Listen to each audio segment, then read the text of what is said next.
Ponta de Lança FC, futebol e arte. Fala pessoal, tudo bem? Vem aí um programa muito bom. O papo é sobre basquetebol masculino e feminino. Mas antes, eu preciso fazer um esclarecimento para vocês. A gente teve muitos problemas relacionados à internet e por isso, em alguns trechos da conversa, a gente resolveu botar a legenda, tá? Porque às vezes a pessoa está falando, né? Parece que ela está dentro do aquário, a gente não entende direito o que ela está falando. Então, para não extrair, para não excluir esses trechos que são bons, a conversa é boa, a gente preferiu mantê-los com legendas, tá bom? Então, é só um pouquinho de paciência, porque são poucos trechos. Aproveitem! Hoje o papo é sobre basquete, e antes de eu apresentar os nossos convidados, deixa eu pedir para vocês darem um like, se inscreverem no programa para ajudar a gente a crescer e também acionar o sininho para receber vídeos e notificações, tá certo? Bom, vou começar apresentando a Alessandra Alê, que foi uma grande pivô da seleção brasileira, campeã mundial em 94 na Austrália. Tudo bem, Alê? Tudo bom, obrigada, Hélio, pelo convite. É um prazer falar um pouquinho lógico, falar de basquete, falar um pouco da minha carreira. Bom, tudo gira em torno do basquete até agora que eu saí das quadras. Quer dizer, não saí, né? Porque não jogo mais. Que bom. E o outro convidado, que não é o outro, mas é o convidado, é o Cadum, que foi um grande ala da seleção brasileira e é um velho amigo. Estudamos na mesma escola lá atrás, faz algumas décadas, né, Cadum? Tá bom, velho? Tá bom, Eliel, tudo ótimo. Prazer estar aqui, conversar de basquete e sempre um prazer aí também estar junto com a Alessandra, grande pivô do nosso basquete, campeã mundial. Você já falou tudo aí, já Isso aí. todas as reverências para ela. Bom, eu vou começar fazendo o seguinte: vou falar do passado para a gente depois vir para cá. Lá pelos anos 70, segunda metade dos anos 70, eu trabalhava na Rádio Globo. Era uma época em que o rádio cobria, era muito forte, era a Rádio Globo, tinha o Osmar Santos na equipe, então era uma coisa bem pesada. E a gente cobria muito o jogo de basquete da seleção brasileira, masculina e feminina, e também os jogos dos campeonatos regionais, né? Eu lembro de jogos assim memoráveis no interior de São Paulo, quando a coisa pegava fogo. Feminino, então, era uma loucura, né? Ia dormir às 4 da manhã com aquele barulho do ginásio na cabeça. E aí eu quero perguntar para vocês o seguinte: vou começar primeiro por você, Cadum, porque você acha que você é mais velho que a Lê e começou antes, né? E nessa época dos anos 70, a gente cobria aqueles jogos de vocês, Monte Líbano, Sírio, era uma loucura, Oscar, Marcel, vocês no Monte Líbano. Eu queria que você fizesse assim uma espécie de um apanhado. O que foi aquele momento para você como jogador? Bom, o momento que eu estava surgindo para o basquete, né? Primeiro eu venho de uma família de basquete, né? Minha mãe jogou basquete na seleção brasileira, minha tia Maria Helena Cardoso da seleção. Então eu tinha o basquete dentro de mim desde sempre, né?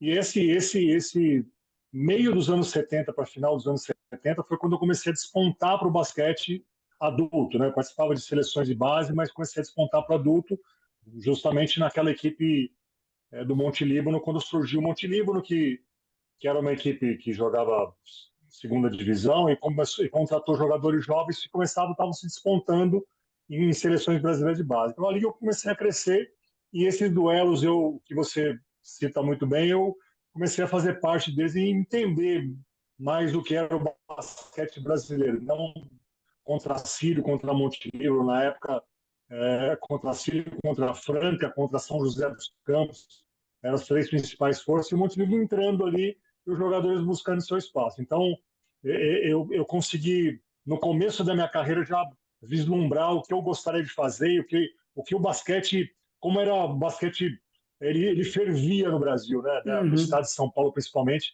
e era bacana você fazer um jogo, sair para viajar para Franca, 6 horas de estrada para fazer um jogo com o ginásio lotado. Sempre foi uma coisa muito bacana e muito prazerosa. Então, é aquilo que marcou o início da minha carreira mesmo. O Ale, e você? Eu vou começar pelo grande título de 94 na Austrália, o título mundial de basquete feminino.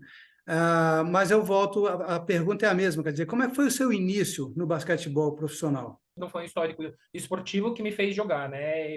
A questão foi mais de sobrevivência. Sou de São Paulo, capital, da Bela Vista. Minha mãe morreu com 4 anos de idade, meu pai morreu com 14. E eu entrei numa quadra poliesportiva foi por causa de um professor de educação física que viu que eu era grande. Então, e essa oportunidade, né, de mudança de vida, mudança de cenário, aconteceu quando meu pai morreu. Eu já jogava vôlei federada em São Paulo, pelo São Paulo Futebol Clube, mas eu jogava também basquete, né, escolar, participei de alguns campeonatos que tinha, do campeonato dos clubes da prefeitura aqui em São Paulo, capital, e ficava entre o vôlei e o basquete. Quando meu pai morreu, resumindo toda a história, foi aquela questão: somos em 3 irmãos e, tipo, a questão era sobrevivência. Eu fui convidada para uma peneira em Piracicaba, até, na época era BCN Unimep, e eu passei na peneira. A Leninha, né, que era a coordenadora das categorias de base e técnica do infanto juvenil para cima, falou: ó, você vai ter que treinar muito para recuperar o tempo perdido. E foi ali, foi em 13 de junho de 1988, que eu comecei a jogar basquete.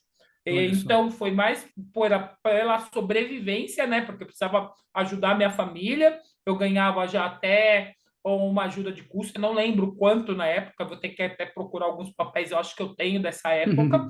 E isso fez com que eu tornasse uma jogadora de basquete. O primeiro ano eu não fui federada, depois a República tinha muitas meninas, porque naquele momento o basquete feminino era muito forte. Tanto que o basquete feminino chegou a ser a primeira modalidade praticada no Brasil feminino, e nós ficávamos só atrás do futebol em 90, 94. E com isso, depois eu fui para Jundiaí, aí começou a deslanchar minha carreira. O primeiro ano eu não fui federado, o segundo eu comecei a ser federada, e em 93 que eu fui para minha primeira seleção adulta. 91, depois de 2 anos praticamente jogando, eu já estava na seleção infanto-juvenil. 93 eu fui para o Mundial Juvenil, que era até 20 anos naquela época. E meu debut na seleção brasileira foi em 1993, no Sul-Americano de Cochabamba. E depois teve a Copa América aqui no Brasil, que é onde eu me firmei, né? E foi até 2010. E o Mas, na Ale, realidade, eu comecei por causa da sobrevivência. então, e para quem viu você jogar, uma das suas características, acho que o Cadu vai concordar comigo, era a garra. Era uma coisa que você não tinha bola perdida. Você não acha que isso tem a ver com a sua necessidade de sobrevivência? Perdeu a mãe aos 4 anos, depois perdeu o pai aos 14. Quer dizer, eu tenho que me virar, eu e meus irmãos. Você não acha que isso tem a ver também com a sua atuação dentro das quadras? Aquela busca, aquela garra?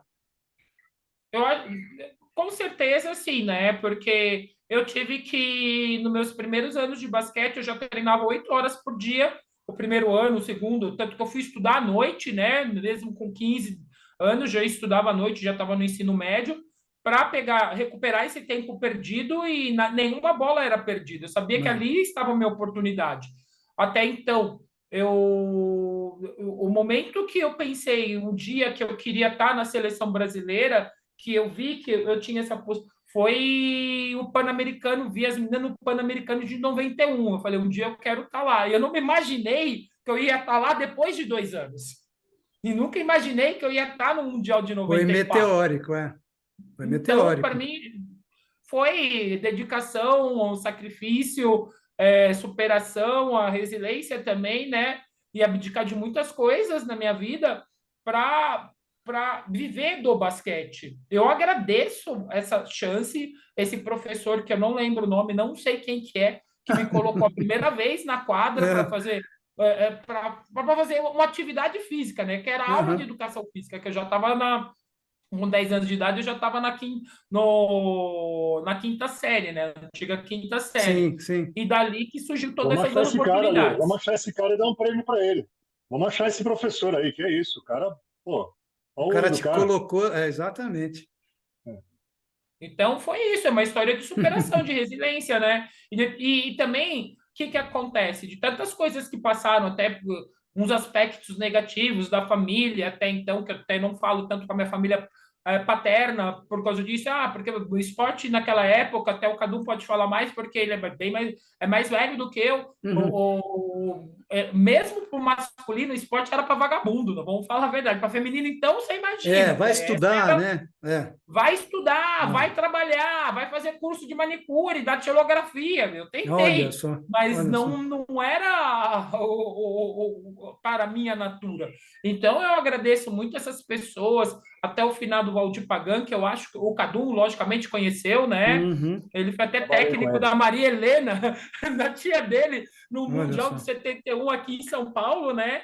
Que ele que foi o percussor, que teve também a paciência até na seleção de me preparar para aquele Mundial, não somente eu, que eu estava numa posição, eu, a Cíntia Tuiu, a Leila Sobral, que éramos as mais novas, numa posição muito, muito importante, que é de ser de pivô e marcar as melhores pivôs do mundo, de nos educar, de fazer nós irmos bem na nossa função para aquele Mundial, e não só para o Mundial, para a nossa carreira, para a nossa vida, que até hoje eu e a Tuiu conversamos muito, né? Ela está na Itália, e digo que tem hora que nós lembramos de fatos, mesmo a minha irmã também depois foi para a seleção, ela até categoria de base, pegou também um pouco da base do Valdir Pagan, que ele foi diretor de seleções depois, que nós lembramos de fatos, de coisas que perpetuou na nossa vida social também. Com certeza. Ô, Cadum, para você, o início não foi assim, né? Quer dizer, você já falou que você caiu numa família que já tinha ligação com esporte, especialmente com basquete, e eu acho que você era de uma família de classe média, assim, você estava bem, quer dizer, a família não passava dificuldades. Exatamente. Eu também sou de São Paulo, né? Família de São Paulo, nasci e cresci em São Paulo. Minha mãe veio do interior e para jogar no Pinheiros, né? Então, um clube, super clube desde Sim. dos anos 50, 60 já era um super clube. Então, daí minha mãe ganhou um título no Pinheiros, então eu cresci dentro do Pinheiros. Então, uma situação bastante privilegiada, né? Diferente de muitos, muito diferente da situação no começo da lei. Mas aí então eu tinha essa possibilidade de ter o esporte desde cedo e pratiquei esporte desde criança. Comecei com basquete competitivo com 11 anos de idade dentro do Pinheiros. E Fiz todas as agarrou, né? categorias de base no Pinheiros. Então, para mim, Você agarrou a oportunidade. eu acho que agarrei. Eu acredito que sempre tem algumas coisas que tem que se coordenar e coincidir para as coisas acontecerem. Então, a minha chegada na época na seleção foi na época certa, uma época de troca de geração. A chegada da Alessandra na seleção foi uma época também que a seleção precisava de uma pessoa como ela, não só da altura dela, da posição dela, mas aquilo que você destacou bem do lado de buscar, de não ter bola perdida. Então, eu acredito muito nessas coisas, as coisas se encaixam, tá? Então, por exemplo, se você é um grande jogador e você se destaca no momento que você é reserva do Michael Jordan, por exemplo, que você é reserva do Messi, que você vai competir com a Hortência, com a Paula, com o Oscar, é muito difícil. O reserva dessas pessoas jogava um pouco, tinha um pouco a oportunidade. Eu acredito muito nesse lado das coisas, uma troca de geração que estava saindo, jogadores jovens chegando para mesclar com jogadores que mais velhos que permaneceram no grupo. A minha entrada na seleção, a minha carreira foi bem isso, mas de qualquer maneira, mesmo eu tendo esse outro lado, o lado que eu era mais classe média, não é que eu tive que correr atrás de buscar o pão, mas eu dentro da quadra também era uma pessoa que queria sempre muito, assim, queria sempre muito mais que os outros, e tenho certeza que deixei algumas outras pessoas mais talentosas que eu para trás por conta do meu querer, né? Acho que isso é super importante em todas as áreas, né? No esporte mais ainda. Ô, Cadum, aquela vitória no Pan-Americano de 87, em Indianápolis, é o ápice da sua carreira? Você acha que é o ápice daquela geração, na verdade, ou não? A gente olhando para trás, acho que sim, porque foi o principal título da geração. Mas essa geração continuou junto até por mais 5 anos, até Barcelona 92, né? Sim. Então nós tivemos mais 2 participações em Olimpíadas muito boas, de 88 e 92, apesar de não ter chegado em medalha, fomos quinto lugar nas 2 Olimpíadas. Então eu acho que esse período de pelo menos uns 6, 7 anos foi o nosso auge. Mas se olhando para trás, claro que que é o título de 87 que chama mais atenção, né? Mas eu acho que esse período ali, até 92, a minha geração foi bem vencedora. Mas para você especificamente, você tem essa lembrança mais, vamos dizer, mais prazerosa, que te dá mais alegria quando você lembra Ah, de 87? não tenha dúvida. Não Né? tenha dúvida que sim, Elinho, porque da maneira que foi, né? A gente não teve tanto sentido do que foi a conquista no momento, assim, É esse verdade. sentimento foi indo aos poucos, né? A gente foi conquistando esse sentimento da grandeza da conquista aos poucos, né? Então, eu não tenho dúvida que foi o ápice da minha carreira em relação a títulos com seleção e o principal título da minha geração, sem É. nenhuma dúvida. A ficha demorou a cair, ela foi caindo, caindo, caindo, mas demorou a cair. O Ale, é, Demorou para cair no dia, demorou para cair na semana e eu vou dizer que demorou alguns anos para a gente ter a noção do que foi. pois é. Talvez assim, quando a gente chegou na Olimpíada do ano seguinte, a gente teve um pouco da sensação do que foi aquela conquista por conta do que as TVs americanas estavam atrás da gente, dos caras, da gente, do nosso time. A gente Uhum. foi começando a ter a sensação do tamanho da conquista. Ale, 94 foi a mesma coisa para você? Quer dizer, o ápice da sua trajetória ou não? Porque você jogou fora também, você teve outras conquistas, né? Inclusive, Hélio, eu vou até falar uma coisa, uma curiosidade, né? O PAN de 87, tinha vezes que eu estudava de manhã, nem pensava em jogar basquete direito, que eu jogava vôlei. Mas nós faltávamos, eu tinha um grupinho na escola, nós faltávamos para assistir eles jogarem. Olha que Incrível, né? legal, Olha que louco, que porque legal. no momento do punk, todo mundo estava torcendo. Eu estava, acho que na sexta, sétima série, uma coisa assim. O Brasil É, vem e jogar o e agora? feminino, Como nós vamos fazer para assistir esse jogo? e o feminino nesse PAN foi medalha de prata, né?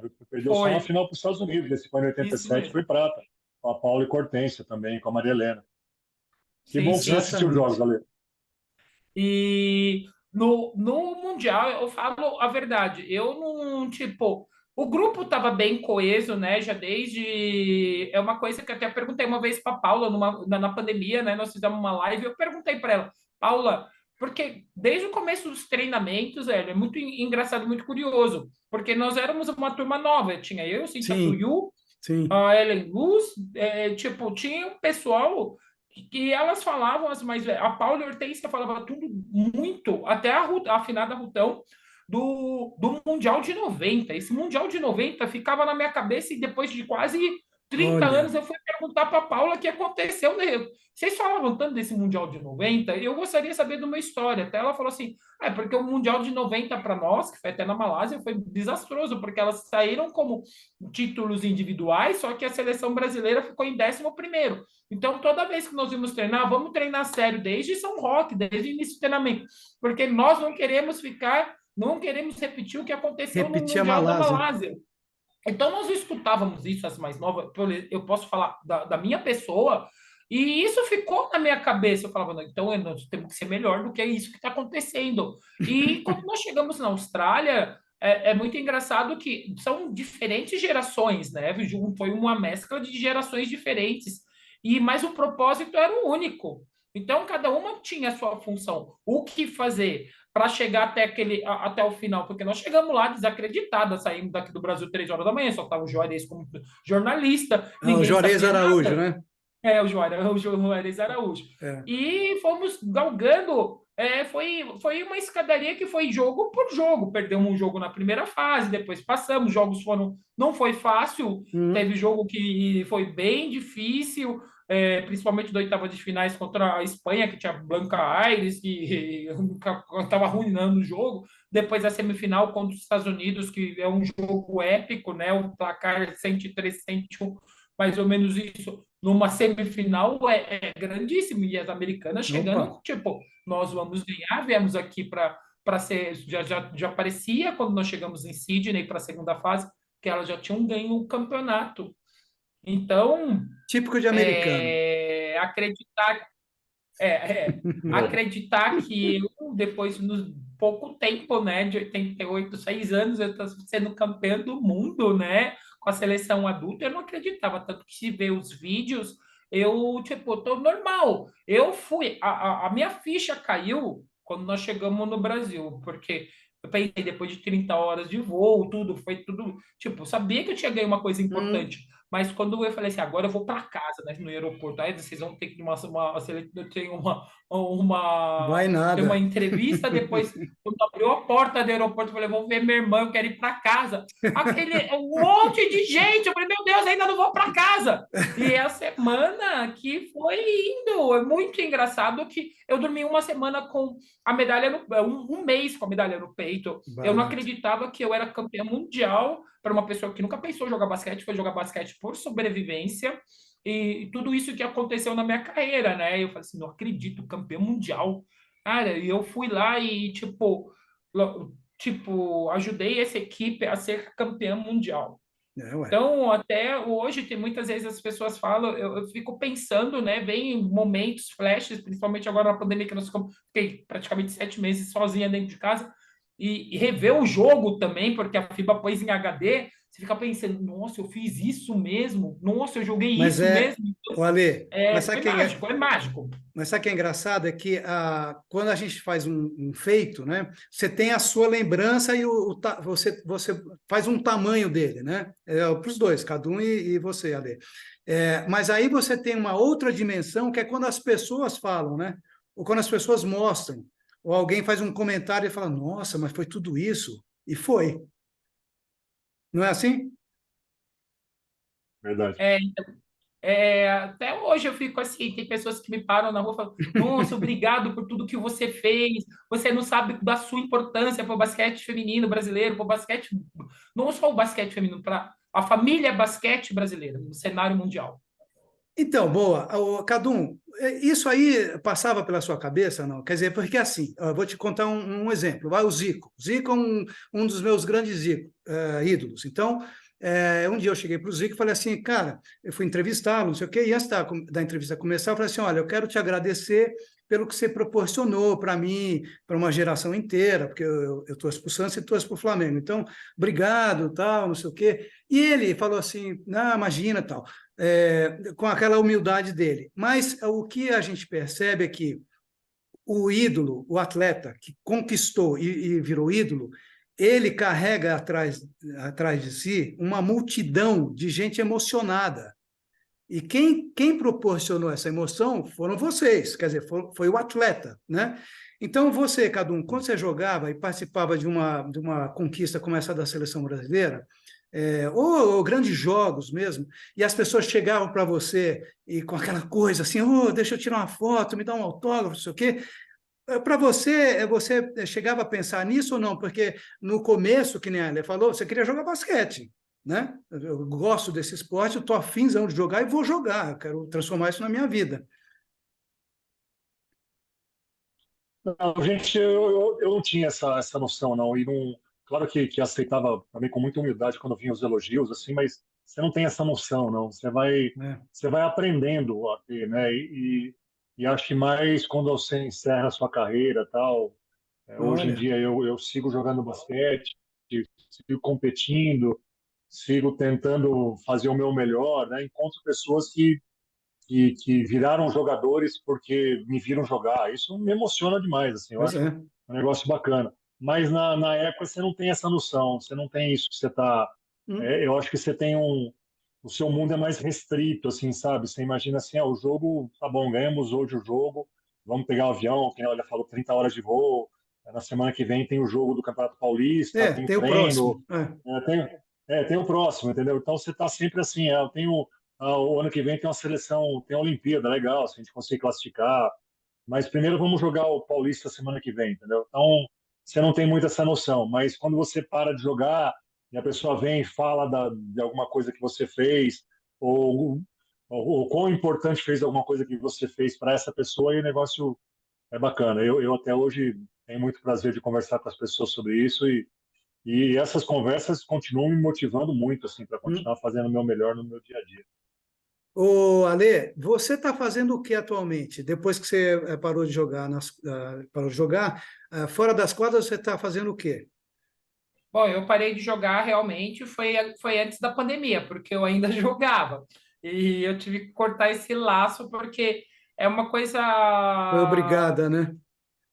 Mas, tipo, porque me dava ainda prazer, a sensação. Eu jogava eu joguei no NBPG em Ponta Grossa de 2014 até 2019, eu só ia pro jogo, porque eu, depois de que tudo que eu fiz na minha carreira ao redor do mundo, eu fui fazer educação física, né? Com 45 anos, sentei na sala de aula, não foi Olha, EAD, que legal. e através, até é incrível que pareça, porque foi amigas minhas do Basquete Master que me fez fazer educação física. Eu já tinha CREF provisionado e foram perguntar de preparo físico. Eu não fui para a faculdade por causa do basquete, da modalidade basquete. Foi por causa de preparo físico. Atualmente eu trabalho com basquete, eu aprendi, eu tenho paixão de ensinar, né? Eu aprendi na Itália o mini basquete, então eu trabalho com muita criança e adolescente, trabalho numa escola, em duas escolas que eu ensino no after school, que eu ensino basquete para criança até 12 anos de idade, que já me identifiquei agora pós-pandemia, que essa é a minha idade mesmo. Fiquei um ano como técnica de sub-12 na Federação Paulista do Instituto de Superação em 2020, mas eu tive que parar porque eu fiz pós pelo Comitê Olímpico de Basquete 3x3, que é a minha segunda paixão, que eu também, de 2015 a 2019, eu jogava basquete também 3x3, e aí eu trabalho com isso, eu trabalho com pessoas, ensino as pessoas a treinarem, a gostarem de Uhum, atividade uhum. física. Não Ou sou aquela seja, do alto nível. ou seja, você saiu do basquete, mas não saiu, quer dizer, e você juntou basquete com educação, que é uma das ferramentas que a gente pode usar para inclusão social, para educar as crianças desde cedo, para um monte de coisa, para a saúde, não é isso? Um monte de coisa que a gente pode Sim, usar o esporte. E você sim, quando eu continua não fazendo estou isso. Sim, quando eu não estou na escola, eu trabalho com adultos para ensinar adultos é, a gostar de atividade física, achar alguma coisa que ela necessita, principalmente agora, depois desse momento obscuro que nós passamos, né, que foi a Uhum. pandemia. E também muitas pessoas adultas que me procuram aqui em São Paulo, até porque o sonho dela era jogar basquete. Muitas vezes as pessoas, até o cada um pode falar, ensinar basquete não é fácil, é muito detalhe, é muito difícil. Então, eu ensino também pessoas a jogar basquete depois de uma certa idade. Eu gosto muito do meu trabalho, eu Bom, estou com pessoas o dia inteiro, em diferentes cenários, não somente no escolar, como também em after school escolar, mas no universitário também, que desde 2018, eu não acreditei. Eu não acreditei, falei assim, acho que eu estava jogando ainda. Eu falei, não, mas eu acho que vocês ligaram para a Alessandra errada, não é você mesmo. Aí, tanto que quando eu fui na reunião, eu falei assim, mas eu jogo ainda, eu não sou treinadora. Eu sei ensinar criança a jogar basquete. Não, mas aqui no universitário você também precisa ensinar. Então, eu tô até hoje no Mackenzie com a seleção legal. feminina e estava com alguns problemas de formar uma equipe e trabalho no universitário também nesse cenário. Então, eu trabalho em cenários diferentes com o basquete. Que legal. Você, Cadu, você continua ligado ao basquete assim, mas você tem um filho que joga basquete, inclusive? Eu tenho dois filhos, um joga basquete, eu atualmente joga basquete, tem 16 anos, e sigo ligado no basquete, seja jogando, sou comentarista do NBB, né, Hum? já há alguns anos, e trabalhei como comentarista nos Estados Unidos também há uma época. Meu trabalho básico, eu tenho uma agência de turismo, e que, além de ser uma agência normal, tem programas de esporte, né? Então, eu tinha um sonho de levar crianças para os Estados Unidos e fiz isso durante quase 20 anos, de levar a molecada para jogar basquete nos Estados Unidos, para assistir jogo da NBA. Agora eu mudei um pouco o meu foco e estou levando pessoas mais velhas para os Estados Unidos para jogos da NBA, pessoas master para ir para os Estados Unidos. Estou saindo com um grupo agora nesse mês e vai lá para jogar basquete e para assistir um jogo da NBA. Então eu tenho um Hum? prazer enorme de fazer isso, de ver o brilho nos olhos da pessoa entrando num ginásio da NBA pela primeira vez. Então é uma coisa que eu gosto de fazer, é trabalhar com turismo, trabalhar com logística, adoro todo esse lado. Já trabalhei com time, também tenho É. CREF, sou formado em administração de empresa. Tem um monte de outras coisas que eu faço. E trabalho também como supervisor na seleção brasileira categorias de base. Hum. E acompanhei agora nesse ano duas seleções como supervisor. É um negócio também Tá bem que me dá bastante ocupado. prazer. Eu tenho multifunções, multitarefas e gosto de fazer todas e me dedico 100% a cada uma delas. Agora, olha, eu estava conversando com o Miguel hoje, o Miguel Luz, né? Que foi o técnico Uhum. campeão, né, Ale? Lá em 94. E eu falei assim, olha, eu vou conversar com o Cadu e com a Ale, que você não quer fazer uma pergunta para eles? Aí ele fez aquela pergunta que eu mostrei para vocês, e eu vou lembrar aqui só para quem está assistindo a gente. Porque eu perguntei, bom, o que aconteceu com o nosso basquete, né? E aí ele sugere o seguinte para vocês dois: será que não está na hora de sentar, alguém tomar a frente? Ele usou a ideia de fazer um seminário para acabar com a vaidade dos dirigentes. Eu não sei se é bem isso, mas que está acontecendo alguma coisa fora das quadras, está, porque o nosso basquete está numa situação difícil, não está? Quem quer começar? Eu começo. Então, bora. Eu acho que há alguns anos nós estamos numa situação ruim, apesar de bons resultados em termos mundiais, em termos de organização. Eu gostei muito da pergunta do Miguel, porque é um momento muito atual do basquete, que a gente vive alguma divisão assim, mas eu diria que não sei se a gente vai conseguir fazer isso, né, em sentar, porque isso já vem sendo tentado fazer já pelo menos há uns 5 ou 6 anos. Eu, particularmente, por ter livre acesso dos dois lados, falando de basquete masculino, né, dois lados É. da Liga Nacional de Basquete, da Confederação Brasileira de Basquete, São e duas amigos dos visões, dois lados. Cadu. É isso? São duas Não, filosofias. a visão é única, só a maneira de trabalhar que é difícil. Então, eu já tentei por várias vezes colocar as pessoas para sentar na mesa para conversar. Já intermediei algumas reuniões entre essas pessoas através do presidente Gui Peixoto da Confederação, presidente Rossi na LNB, outros presidentes que passaram, o Nilo, ligaram até a conversar algumas vezes, mas não conseguiram chegar a um consenso de fazer uma coisa que seja única pelo bem do basquete. Uhum. Não tem nenhuma dúvida que todos eles pensam bem do basquete, mas de maneira diferente. Então, hoje em dia, e eu sou uma pessoa muito otimista, sempre fui muito otimista na minha vida, não vejo uma solução possível de colocar essas entidades para conversar, para tentar se acertar. Que Eu coisa. imagino hoje que a solução para esse problema seria uma entidade maior tentar juntar os dois. Isso eu estou falando de FIBA, de Federação Internacional, para tentar falar assim, olha, vocês tentaram durante muitos anos se entender, não se entenderam, agora a regra para vocês seguirem com o basquete brasileiro, confederação e liga, a regra é essa daqui. Mas aí Vocês têm que é se tipo uma adaptar para... intervenção. Tipo uma intervenção, né? Ou não? Talvez seja uma intervenção. Não é intervenção, porque intervenção já teve em alguns outros países, não funciona muito bem. Eu Tá. acho que é uma diretriz. Falar assim, ó, tem que ser assim para vocês caminharem juntos. Então, é a solução que eu vejo agora. Eu vejo assim, essa solução que a FIBA, conhecedora dos dois lados do processo, da administração do processo do Basquete Brasil, eu tenho certeza que essa solução, essa diretriz que a FIBA vai dar, que a FIBA pode dar, vai ser visando os dois lados, visando ideias dos dois lados. Porque os dois lados pensam pelo bem do basquete, Hélio. Eu não tenho nenhuma dúvida disso e gosto de afirmar isso. Os dois lados querem o bem do basquete. Então, eu acho difícil se acertarem por si só, porque não conseguiram se acertar até agora.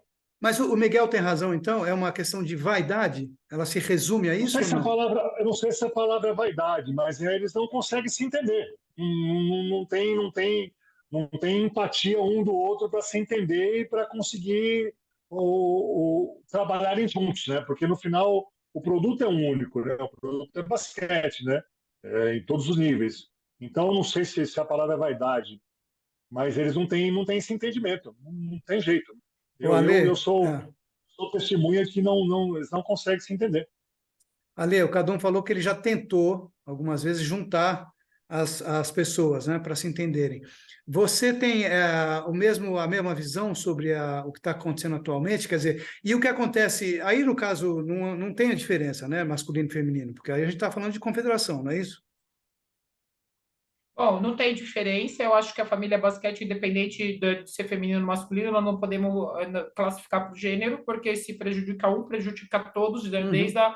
da iniciação. Eu acho que as palavras do Cadu foram bem pertinentes, né? Não vai ter uma receita de bolo.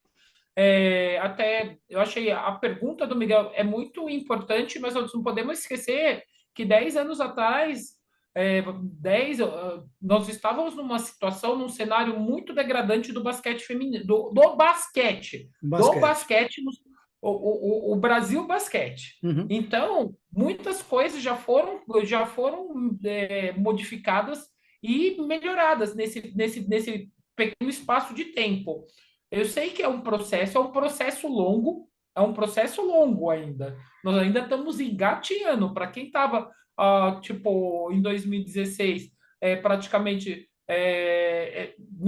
quase não jogou os Jogos Olímpicos É, aqui com uma intervenção da FIBA, por situações sede. adversas, e hoje nós já estamos pomos as seleções, que teve seleções que não jogou, teve anos que teve categorias de base que não conseguiu jogar. Uhum. Então, nós perdemos muitos talentos, falando até na questão de atleta, na questão de representatividade, De tudo, geração, e né? hoje está conseguindo, com todas as dificuldades do cenário, não só o esporte, a questão econômica do Brasil, estamos conseguindo alavancar várias coisas. Isso, a questão de uma conversa única vai ser muito difícil, porque são entidades que têm visões diferentes.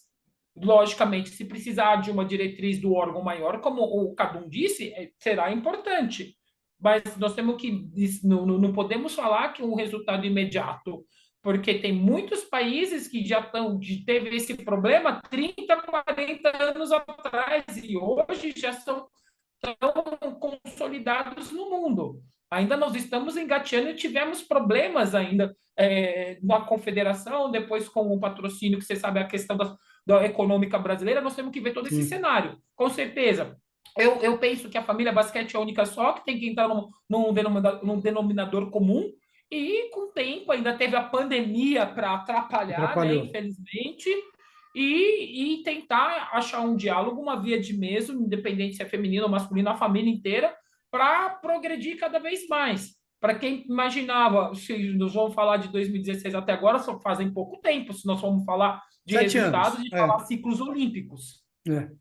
Ô, Ale, me diz uma coisa, e a pergunta também para você, Cadu. Aí começa pela Ale. Você acha que a NBA e a WNBA atrapalhou o nosso basquete, não?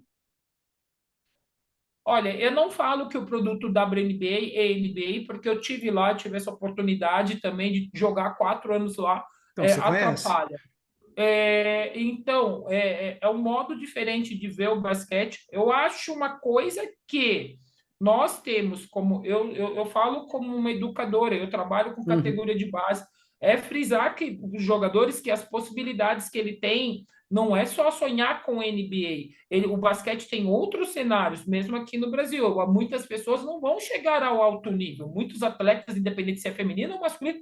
Então, você tem que mostrar os vários cenários e mostrar as possibilidades. E também enfatizar que muitos, eu falo já até falando da questão do treinamento, que eu falo, os meninos, principalmente, eu trabalho muito com meninos, incrivelmente, principalmente em personal training, nos personagens, que há diferenças da regra, que muitas vezes ele tem que pensar como regra FIBA. Eu estou falando já na parte técnica e tática. Sim. Não é que o produto é bom, o produto NBA em si, que é WNBA e NBA, Uhum. ele é um ótimo produto. Ele veio até questão das escolinhas para auxiliar a fazer mais jogadores, tipo, para fazer mais crianças até se interessar pela modalidade, que quando você não tem uma seleção nova vitrine na televisão, na mídia, fica difícil. É Sim. isso que nós temos que saber discernir, principalmente isso. Mostrar, até porque nessas novas gerações, não se frustrar, porque talvez ele não vai jogar na NBA. Lógico, é o sonho de uma menina e do menino estar lá, de chegar lá. Mas também você tem que mostrar as outras possibilidades. E aí, Cadu? A NBA atrapalha Eu o acho que nosso não atrapalha, basquete? não. Não, eu acho que não. Eu acho que não atrapalha, não atrapalha o nosso, não atrapalha o basquete mundial, não. Eu acho que, pelo contrário, eu acho que só faz crescer, porque faz crescer o interesse, né? Puxa. E daí faz crescer a procura pelo esporte, faz crescer a gente consegue massificar o esporte, né? E isso acontece no mundial, no mundo todo. Você vai para qualquer país, você tem NBA em toda esquina, entendeu? Isso Uhum. aí motiva a criança a buscar o esporte e, particularmente, buscar o nosso esporte, que é o basquete. Da parte técnica, eu acho que o jogo evoluiu geralmente, geral, né? No mundo todo. Claro que a NBA puxa muito isso, e esse jogo, um jogo mais rápido, um jogo mais individualizado, um jogo mais, hoje, e de uns anos para cá, mais, talvez, a gente é muito acusado de ter começado esse processo todo lá, a minha geração, de muita bola de três, né? Muito de Uhum. três, a gente vê isso em todos os lugares, não é? Fala assim, mas o basquete europeu não faz, não, o basquete europeu chuta muito de três também, o basquete da Ásia chuta muito de três. É o jogo de hoje em dia. Então, a gente não pode ser muito purista, assim, falar assim, mas o jogo não ficou técnico. Não, acho que o jogo evoluiu como um Não, todo e sim. a NBA foi grande responsável por isso e falando da parte técnica, né? A parte do geral da NBA, do que trouxe de mídia, de basquete, de interesse no mundo todo, isso aí incontestável. Acho que não atrapalha em nada, muito pelo contrário. Deixa eu falar sobre um assunto que é muito importante e que vem ocupando a cabeça da gente há um bom tempo, ainda bem, que é o racismo. Eu queria saber o seguinte: no basquete, ao longo do tempo, você, Ale, enfrentou problema de racismo? Aliás, não só a questão de racismo, a questão de gênero também. Você jogar basquete, você enfrentava, ela saía jogar basquete.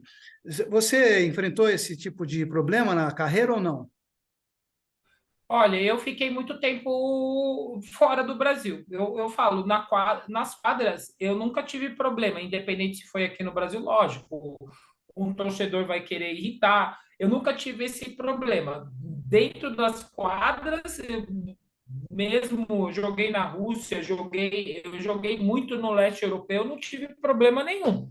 Mesmo na questão de gênero, mesmo na questão do racismo, assim, na questão da cor de Da pele, cor. não tive problema. Eu acho, tipo, é, fora da quadra, aqui no Brasil, depois que esses Hum. últimos anos eu tive mais problema do que quando eu estava jogando. Mas eu acho que ainda tem muitas coisas a ser esclarecidas ainda aqui no Brasil, porque todo dia acontece um ato que você, independente se é comigo ou se é com outro ex-atleta ou com uma pessoa normal, que é impossível acontecer em 2023. Você viu muitos casos de racismo ao longo da sua carreira, cada um ou não?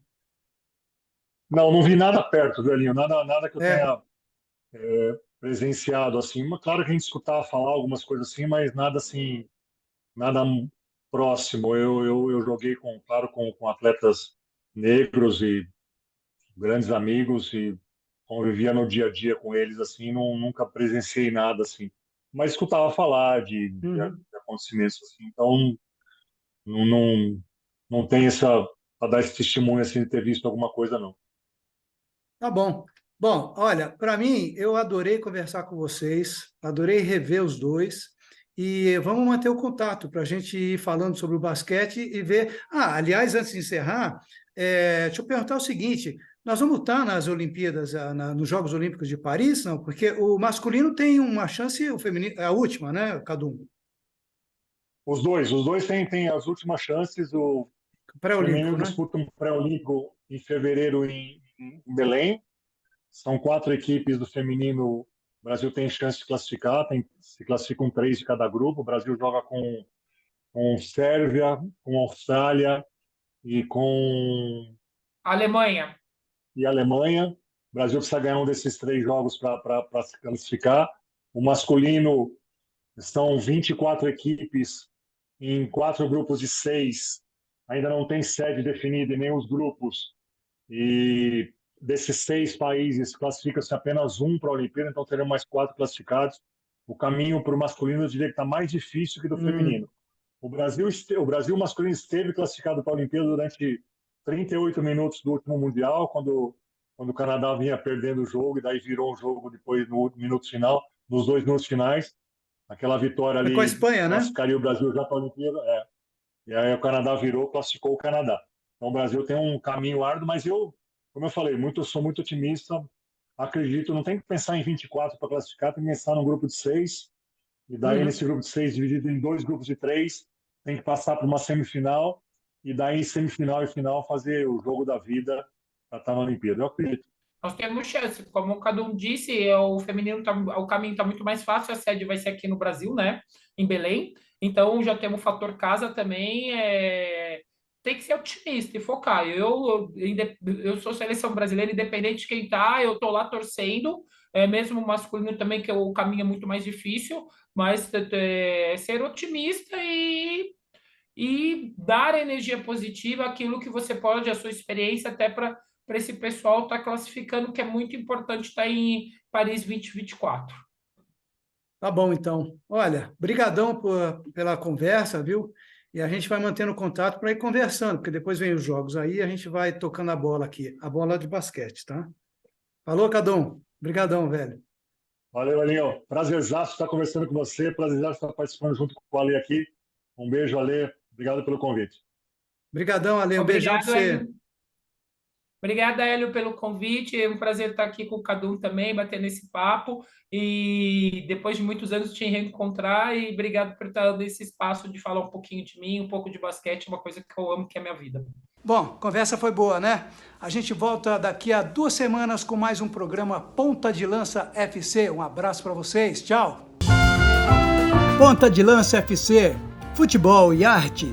Aqui você se diverte ouvindo as histórias de quem vive pelo esporte e de quem entende o viver como pura arte.